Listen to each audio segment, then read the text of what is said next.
All right, welcome back. Picking up where we left off last time we discussed politics, and that took the better part of 45 minutes.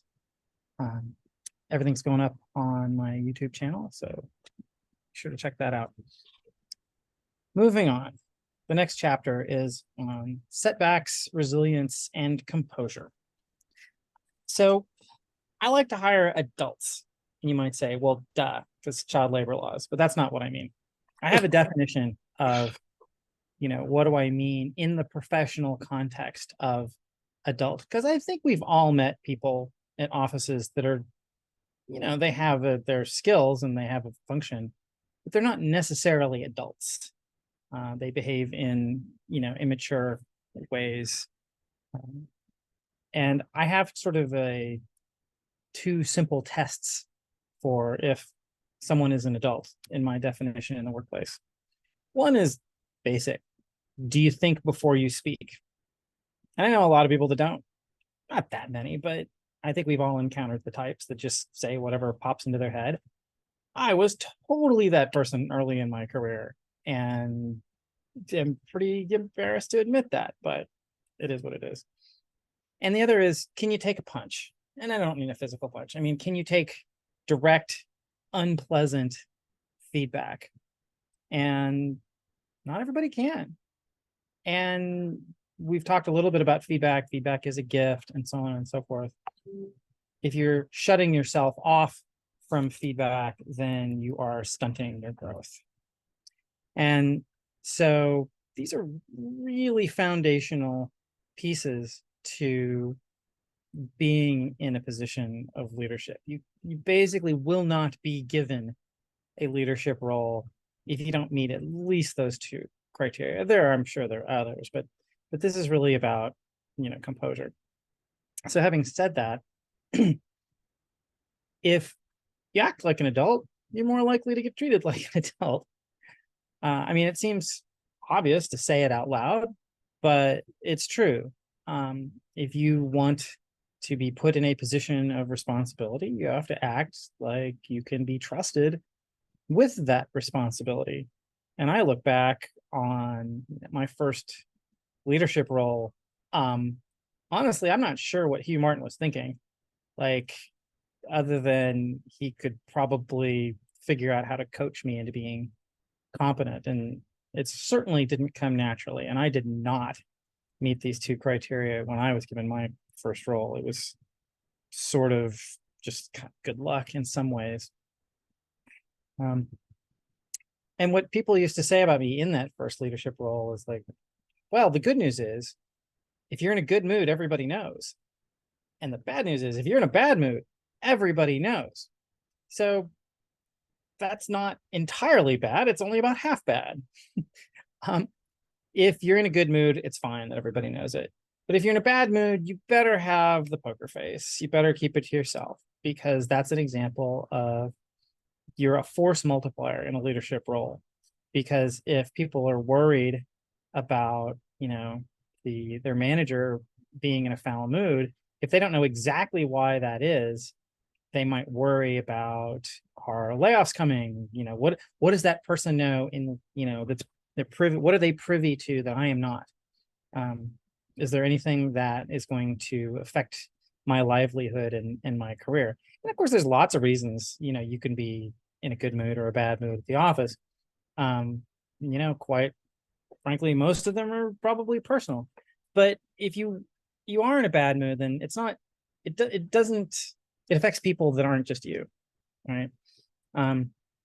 It might put people in a place where they avoid you. So you're impairing that ability to do your job. They might have some bad news and they're like, oh, I don't want to bring that person bad news now because they're not feeling good or whatever. And bad news is not something typically that can wait. So always make sure that you're presenting in leadership a professional demeanor.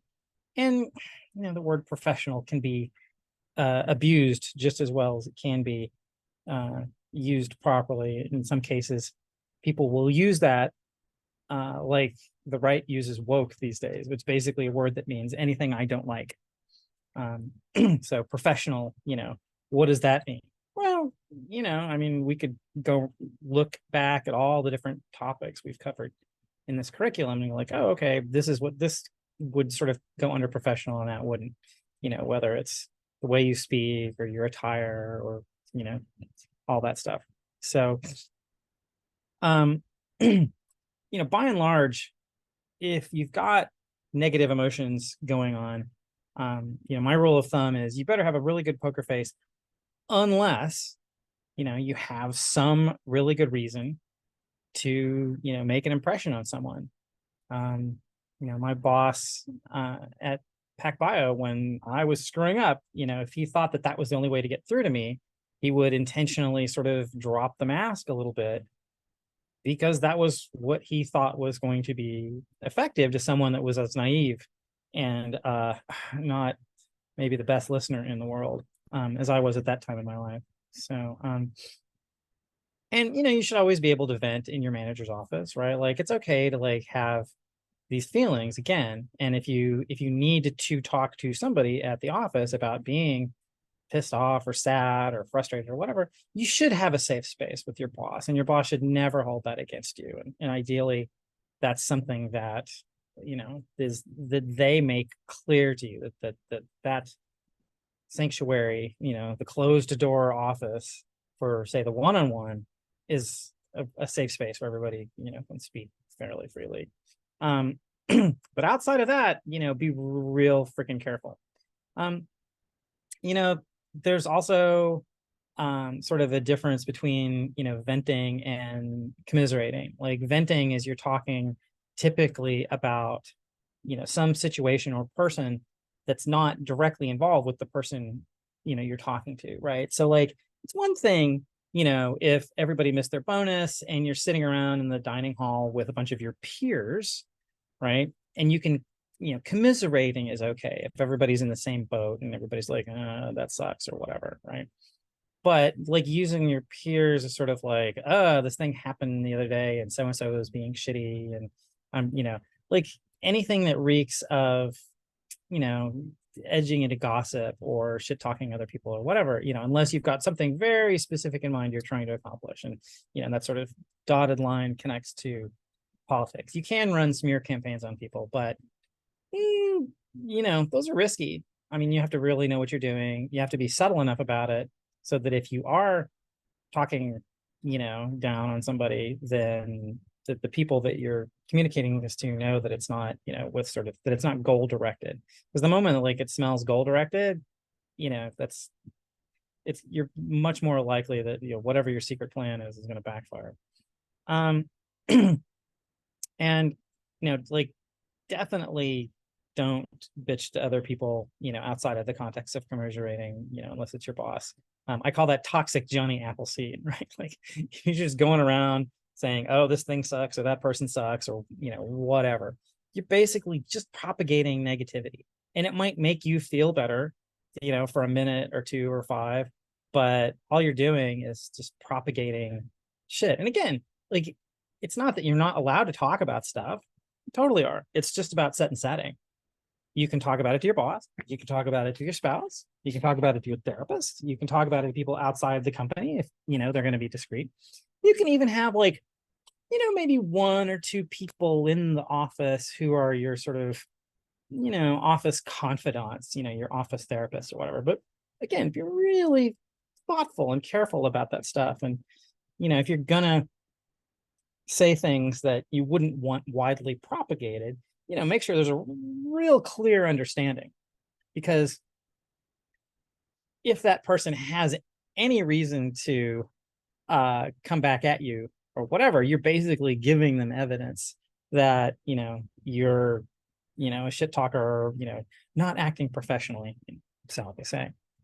But when it comes to those situations that do cause you frustration or anger or whatever, right?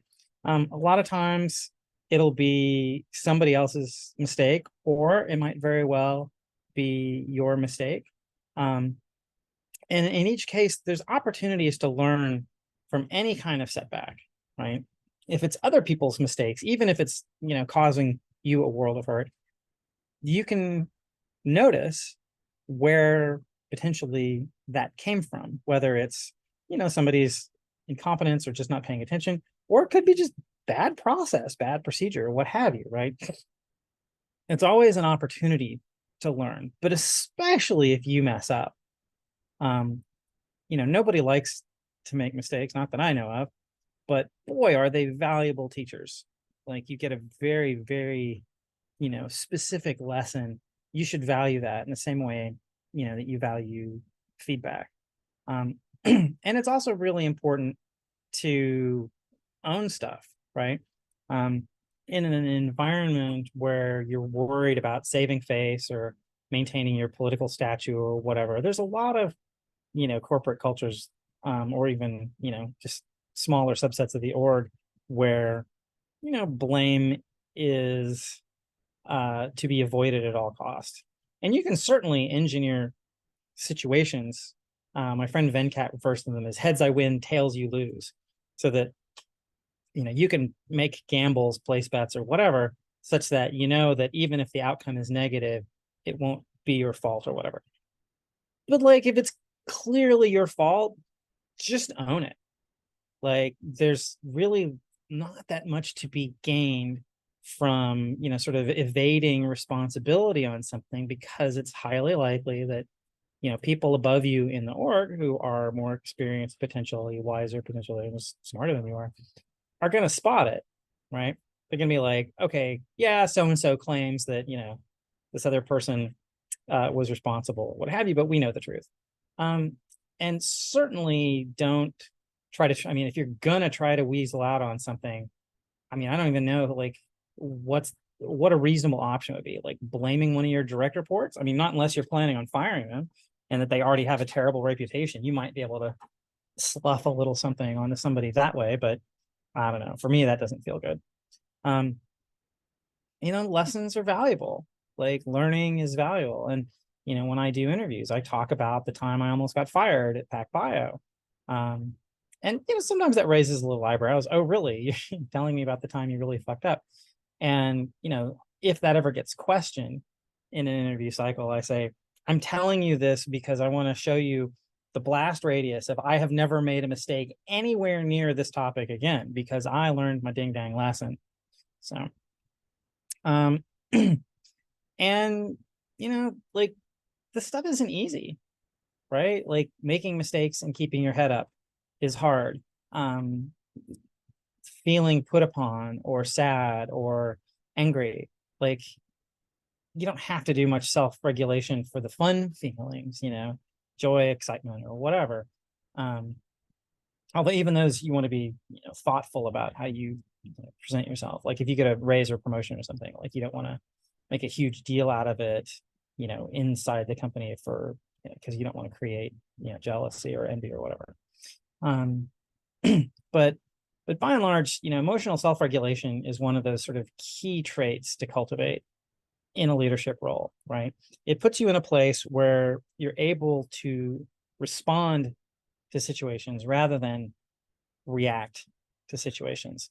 And I didn't write it down, but I think having a therapist, at least while you're getting started, or a leadership coach or something like that. And I'm not pitching my business here or anything, but having somebody outside the company to commiserate with or just bounce ideas off of, or someone that's more experienced than you to sort of compare notes with, and see if you're seeing things the same way as others. I just think it's a good idea. I've had sort of multiple people fill that role over the years. All right, setbacks, resilience, composure. Questions, comments, anything you think I left out?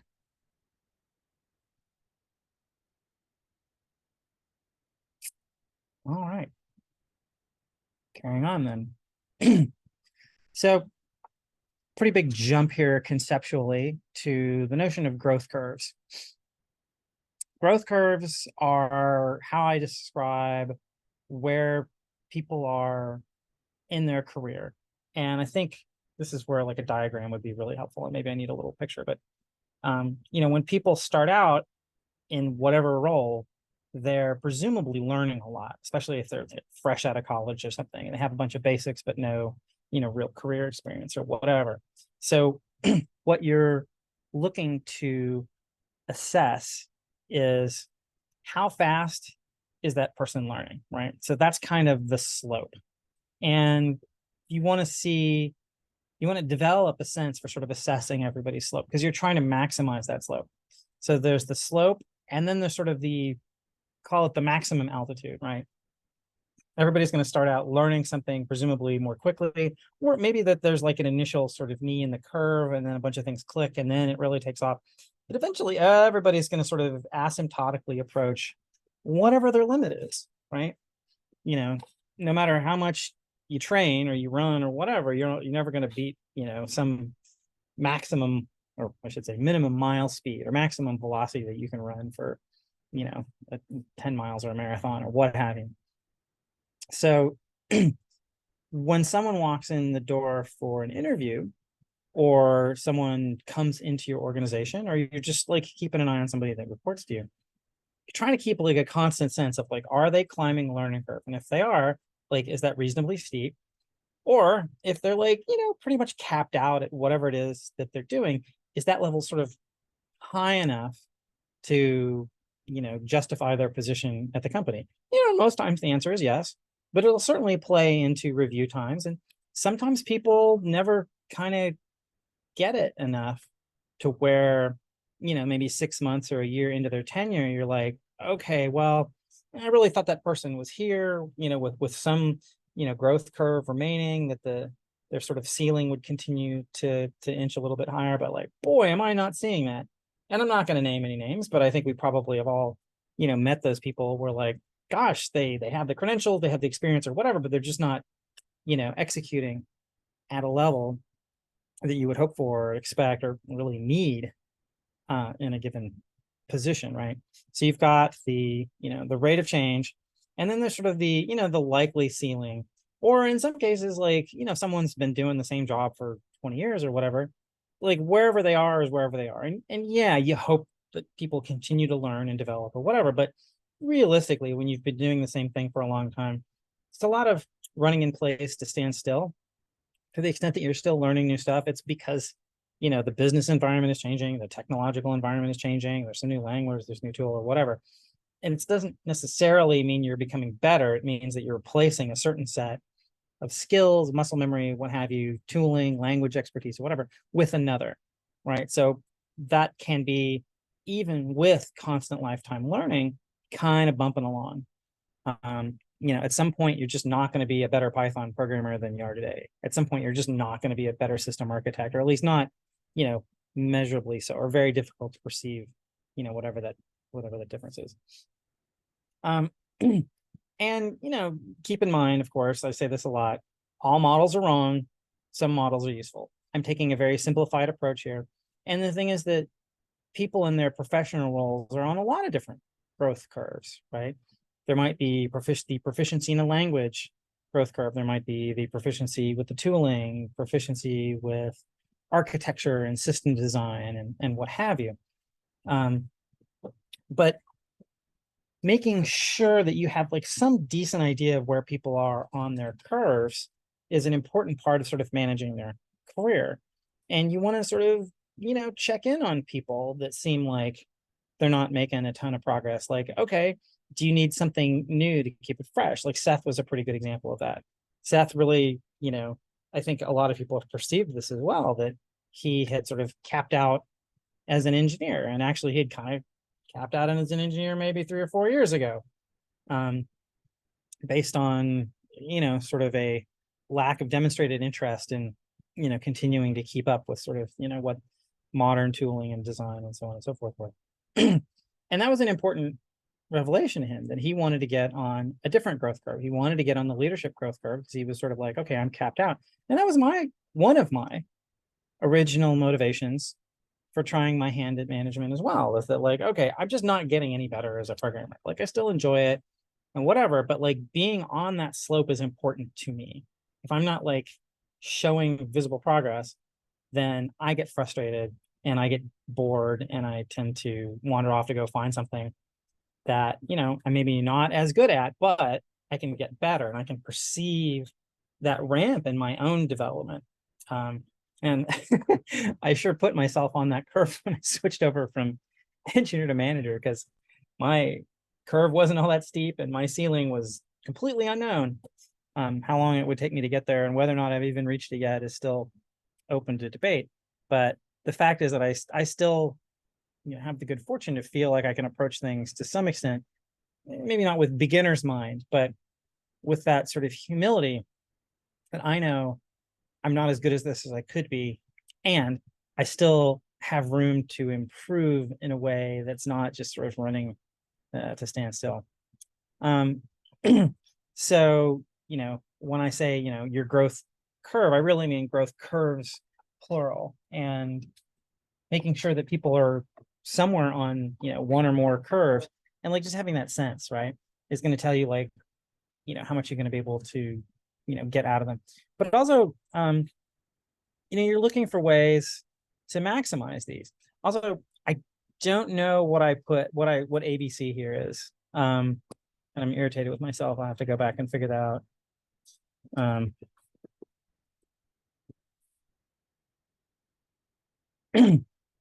But when you're in a leadership position, hopefully, if you're a conscientious leader and you're trying to get the best out of your people, because it's the right thing to do, but also it's good for the org and so on and so forth. There's a lot of different techniques to improve that, and maybe maximize is the wrong word, but improve people's growth curves, right? So, providing novel work whenever possible, keeping things fresh.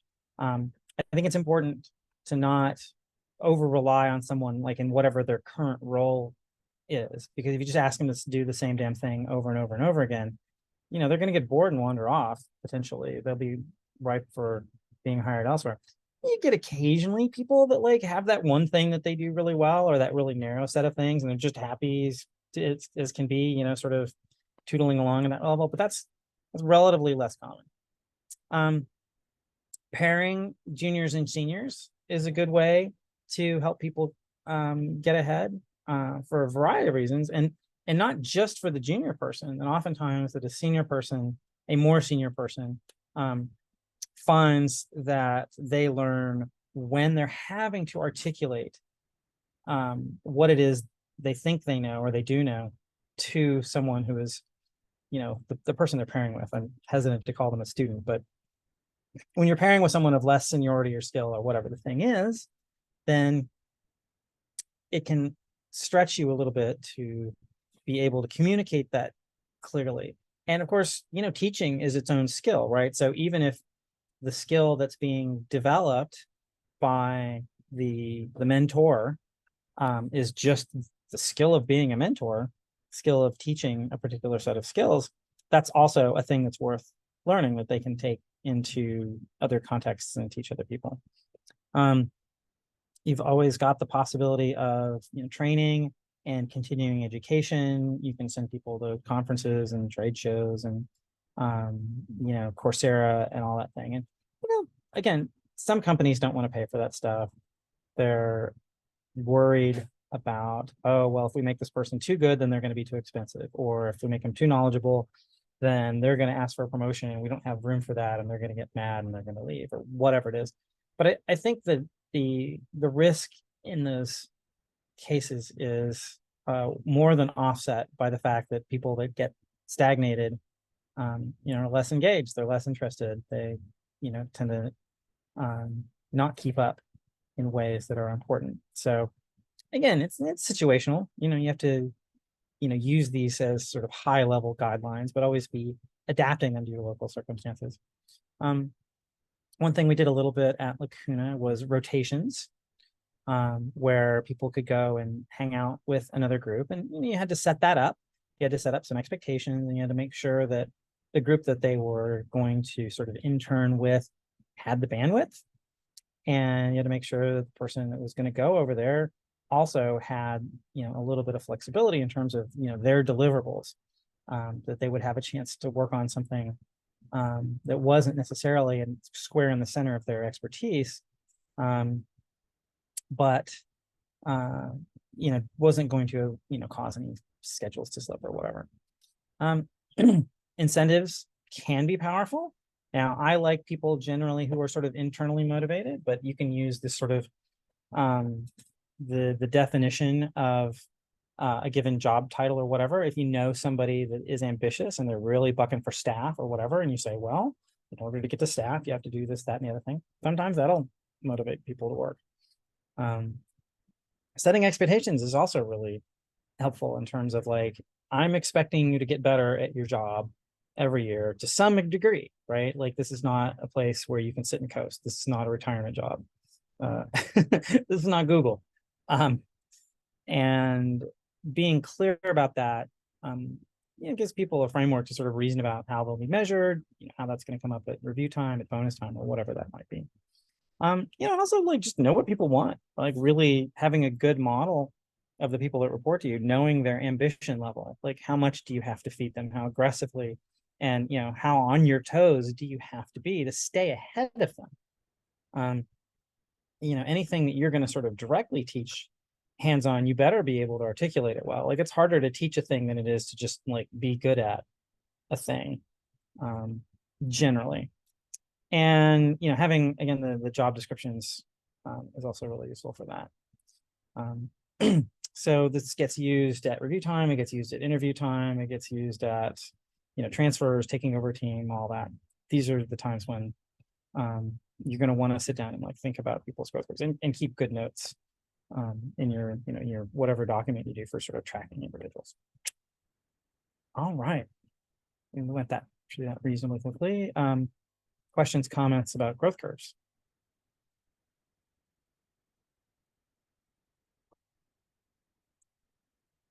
All right, I think I'll probably end up folding this next chapter, chain of command. It's a short one. I think it probably is a subset of something else, but the way it occurred to me, I just put it here and say, well, we'll describe it the way I have it written. So this is another example where I'll probably having diagrams would help, but I'll try to describe it as best I can. I think it's not that hard. So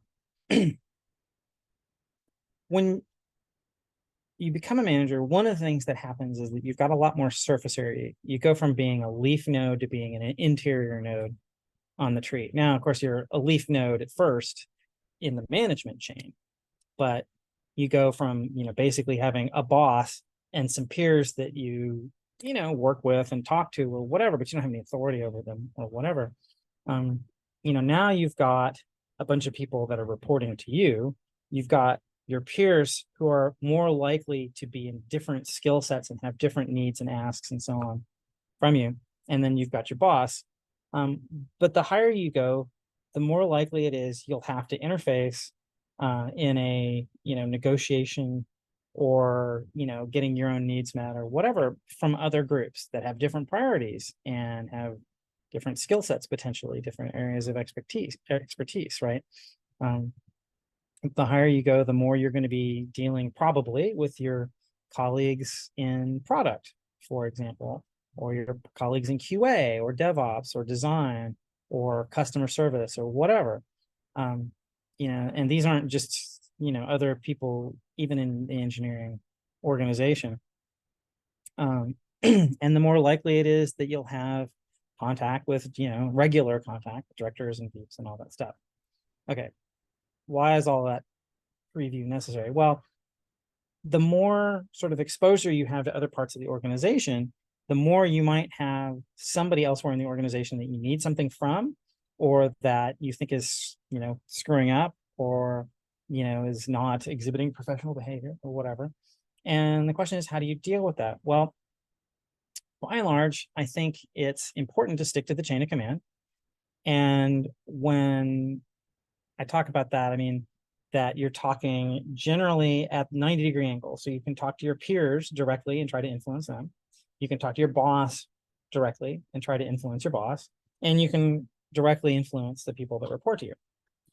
But let's say there's somebody in an adjacent organization, say a, a director in product land or an individual contributor in product land, right? And you've got some issue with them. If you talk to them directly, I mean, obviously you can talk to them at lunch or the water cooler or whatever, but if you're going to like have like a discussion about something important, right? If they're not your peers, if they're not sort of at the same level of the organization, if not like the person that you're assigned to work with, with the sort of roughly the same power level, now you're starting to cut across, these diagonals. So if you're talking to, say, you're a line manager in engineering and you're talking to a director in product, you really probably want your boss to be in the loop there for a variety of reasons. Like if you've got a problem with that person, or you got a problem with somebody in that org, and that's how you're trying to solve it, this is really where, like, if you're a line manager, you want to pop it up and feed this information to your boss, that probably a director, possibly a VP, and then they can go horizontally and then work their way down. Where you don't want to end up is getting in a position where people are like, why is this your business, or what authority do you have here? And hopefully everybody's like treating each other like human beings, and we're all just trying to solve problems and whatever. But when things get tense, whenever there's any risk of blame being assigned for something, or you feel like your ability to execute, deliver, whatever is impaired by somebody, and you're gonna got to get them to ship up, you don't have any authority over people like that. And it can just create sort of an awkward situation where you're not going to be effective, or you're much less likely to be effective. So, and of course, the other thing about chain of command is, don't jump it if you can possibly help it. Like, if you think your boss is screwing up, like, you can go over your boss's head, but it's one of the more uncomfortable experiences of being in leadership, is having somebody go over your head. And I used to do it all the time. I was terrible early in my career, especially, being in companies where I was like pals with the CEO. I would make people uncomfortable, but also, I would just wander over into, sales. I'm like, hey, do you guys need any software? Manufacturing. Hey, do you guys need any software? And the fact that I was just completely going outside of channels meant that, when I would write a cool feature for sales or manufacturing or ops or whatever, right, like, it would just absolutely, freak out the people in, say, QA. They'd be like, what is this feature? We don't have any documentation for this. We don't have a test plan for this. You can't ship this. And I'm like, oh, no, just ignore that. Like, that's only going to be used by the salespeople. And they're like, I'm supposed to what? So you can sort of create ill will, maybe without intending to, if you think that you're just going to like freelance in the scope of the org. But also, like, if you try to tell somebody to do something or shape up or whatever, if you sort of theoretically outrank them. So let's say, I had an issue with an individual contributor in a product group or whatever. And of course, we all know that the relationship between product and engineering is typically very important to get right. If there's some product person that I think is messing up, right? I mean, sure, I can bark at them, but at the end of the day, are they really going to listen to me? Like, again, let's talk about, effectiveness, right? It might feel good to be like, oh, I've got title, I can tell that IC, to shape up or whatever. But if they don't report to you, you just looks foolish, right? Ultimately, you might have some input on their review or their promotion or whatever, if there's like, 360 reviews or what have you. But by and large, you just look foolish. But also, like, if I had a direct report and, say, some manager in product was like barking at my direct report and not including me, right?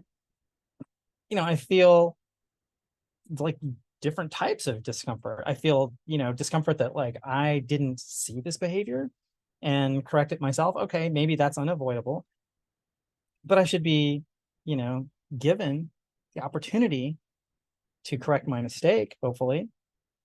But also to sort of make that part of how I measure that person, how I hold, my direct report accountable, how I coach them. It's not all about stick. It's about, sometimes it's about carrots. Sometimes it's about learning opportunities or whatever. But the absolute infuriating part is where somebody comes in from another org and tells one of your people, this is really important, drop what you're doing. A lot of people will have the wherewithal. Some ICs will be like, I don't take orders from you, right? But like when that order is coming diagonally, like let's say it was the VP of product came and told one of my direct reports, and I'm a line manager, do this thing. Well, that's totally screwing me over as that line manager, because I've got a team, I've got people, I've got them assigned tasks to the best of my knowledge according to the priorities of the company and this person's skill set and what have you. But if I got other people bombing in and like, giving them, contradictory information without telling me, it's a huge problem. Like if they really need something, if like the VP of product really needs something, VP of product should tell VP of engineering, and VP of engineering should rejigger the priorities in a way that like everybody knows, right? That we know that I'm not going to be surprised. Hey, how come you didn't get this thing done? Oh, well, so-and-so VP product told me I needed to stop and do this other thing. Or we all saw this at Lacuna from time to time, that somebody in customer support would just bomb in out of nowhere and say, you have to do this thing right away, or the wheels are going to come off, or whatever. And I suppose on rare occasion that's true, but like it's not going to take really that much longer to just talk to the person who's ultimately responsible for managing that person or delivering or what have you. So and also ask your manager, like don't do that to me. Don't put me in a position where I have to respond to orders from outside the order. I need to have one boss. I need to have one set of marching orders, and I can't have sort of co-equal priorities either. I can't have sort of multiple people competing for my time. Somebody has to be sort of the priority decider. So at the end of the day, any of this sort of outside of the 90s, up, down, left, right, creates surprise. And how many times have I said, your job is minimize surprise. Questions about communication pathways and sticking to the chain of command?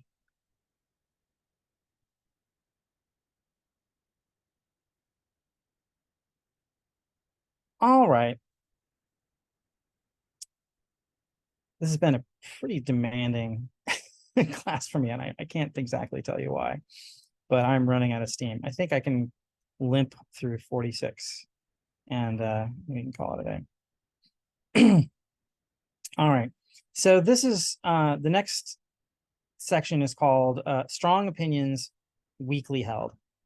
Well, what does that mean? Well, it's a way of having a way of sort of clarifying how one sort of acquires and maintains opinions and decisions. And probably this is somewhere in the the overall greater framework of decision making. So imagine another one of my 2x2s, right? And you've got the sort of strongly held, weakly held opinion, which is how easily can your mind be changed. And then the vertical, call it the strong opinion, weak opinion quadrant. So if you have strong opinions, strongly held, you're basically a zealot, and nobody can ever tell you anything. So that's kind of a problem right there. But the opposite quadrant of weak opinions, weakly held, is, you're kind of wishy-washy, right? Like, you never have an opinion on, anything, or at least nothing that you're willing to stick out your neck for. And, each of these polarities is problematic from a leadership perspective. The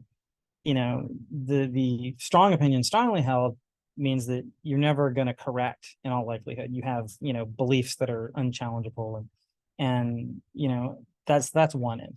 The other end is this wishy-washy, like I don't know, whatever you want, right? Like people don't want leaders most of the time to say whatever, unless it's in the context of like, this decision is too small for me to care about, I trust you to exercise your judgment, right? In which case you're granting people autonomy and agency.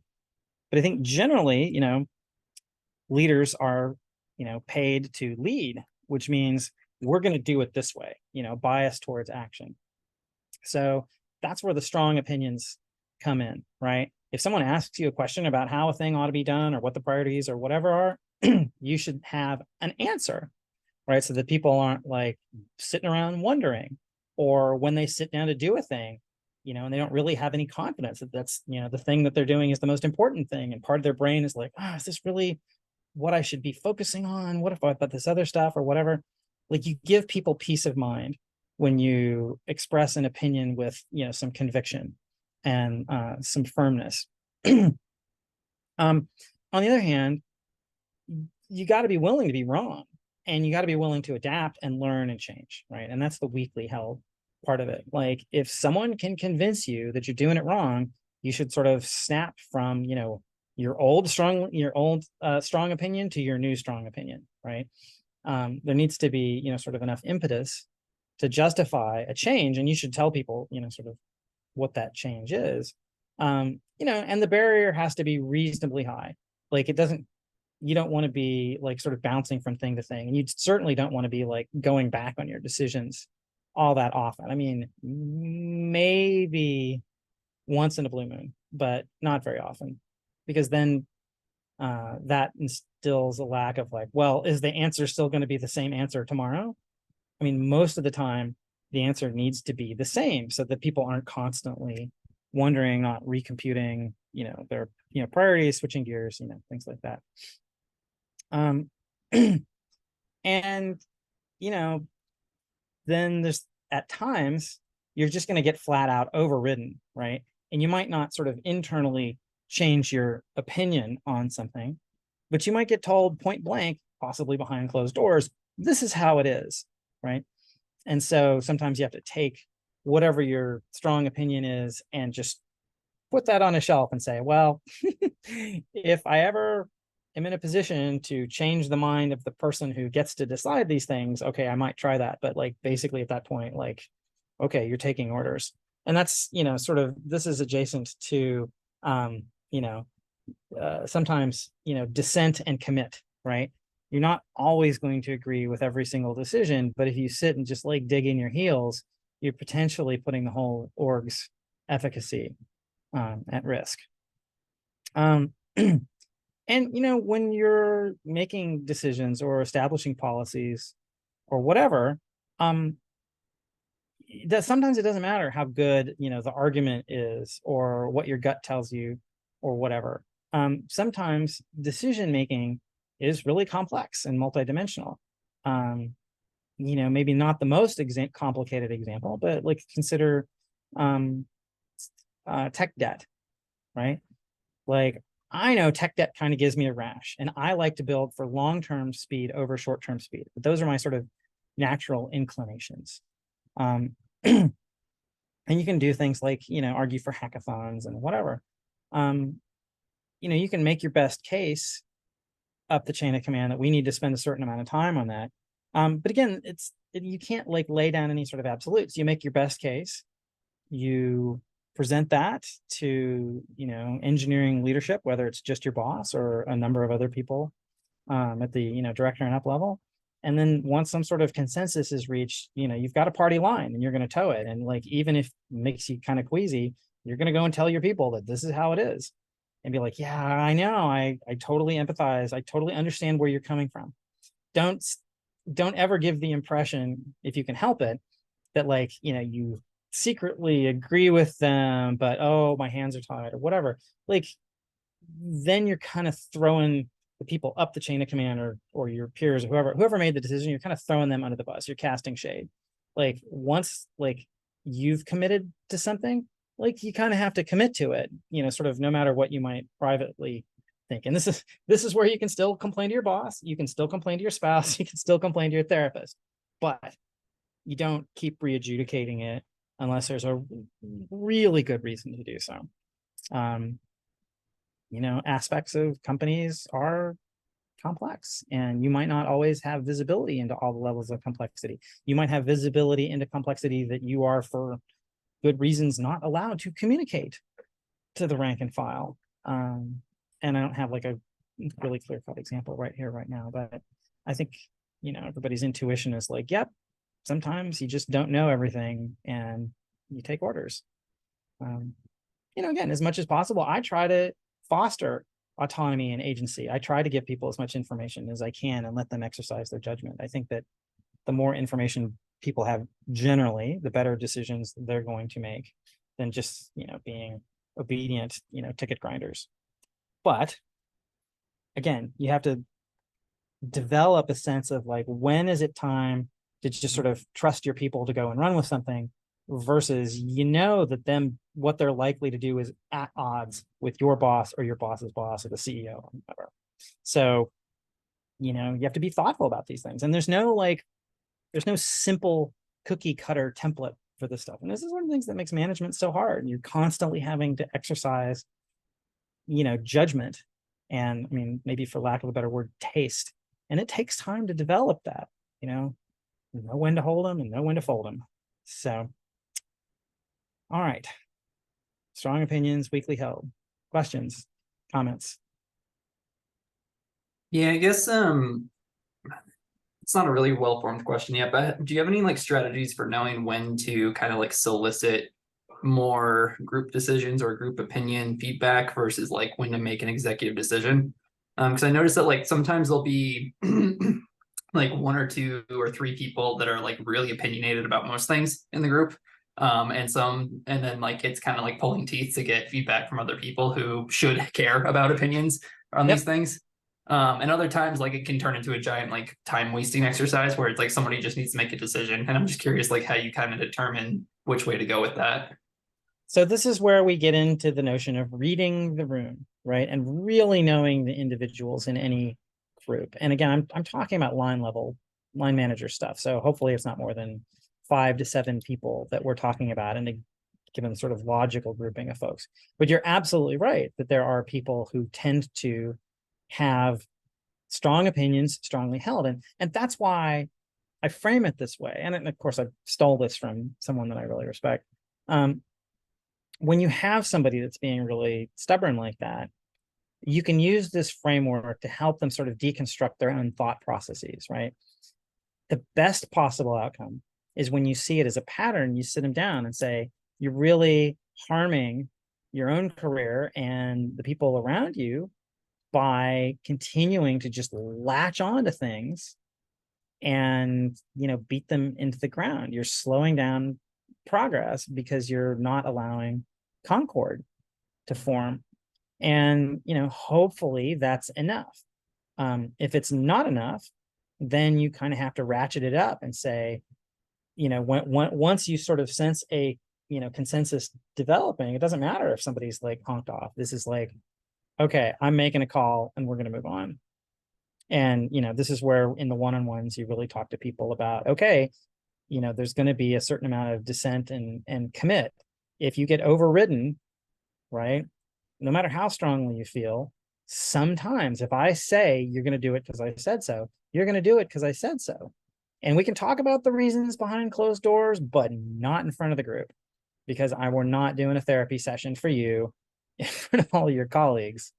So being able to articulate, I think, the reasons for that, and also be able to just like read back to people, this is what I'm seeing. I'm seeing you dominate the conversations. I'm seeing you get really latched onto things that, are you sure that they matter? Because I'm not seeing why it's so important. And sometimes it really helps to like have, that sort of freewheeling discussion behind closed doors to get to the basis of like, what's the emotion behind it? In the case of the person that I think that we're both sort of indirectly talking about, what he told me was he was always worried that, a bad decision was going to land up back on his plate, that somebody else was going to go and do a thing based on the bad decision, and it was going to be all screwed up, and he was going to be on call, and he'd have to fix it, and he'd be really resentful, and no. It was kind of BS. And when I, pointed out that it was mostly BS, he kind of started to relent. Like, it didn't happen all at once, but he definitely softened. Now, it wasn't uniformly like he went from awful to awesome, in the space of a week or a conversation or whatever. But like, he definitely, like, people kept coming to me like, oh wow, so and so is really, much more likely than he used to be to, accept something that, he initially was opposed to. So like, you're trying to train people up to not like be little copies of yourself, but to try to see the same things that you see from your leadership role and give them the opportunities to support you in your leadership role, to not like fight you or slow down the team or, discourage team members' contributions.